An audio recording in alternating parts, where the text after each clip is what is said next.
बिस्मिल्लाहिर्रहमानिर्रहीम। बच्चों की ज़िद ख़त्म करने का रूहानी अमल।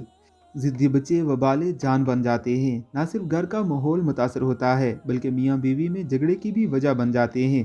अगर ज़िद्दी बच्चों की ज़िद से तंग आ चुके हैं तो ये वजीफ़ा करें।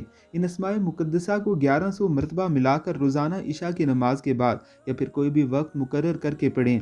अव्वल व आखिर 7 मरतबा दुरूद शरीफ और 41 दिन तक ये वजीफ़ा करना है। अस्मा ये हैं: या सुब्बूहु, या कुद्दूसु, या गफूरू, या वदूदु। इसके बाद जिस शख्स के लिए ज़रूरत हो 21 मरतबा पढ़कर तसव्वुर में या सामने दम करें। अगर मुमकिन हो तो आब ज़मज़म पर दम करें। शहद पर भी दम कर सकते हैं और इसके इस्तेमाल करवाएं। इंशाअल्लाहुल अज़ीज़ ज़िद्दी से ज़िद्दी बच्चे भी ताबे फरमान हो जाएंगे। अल्लाह रब्बुल इज़्ज़त की ज़ात हम सबको नेक और साली औलाद अता फरमाए। आमीन अल्लाहुम्मा आमीन।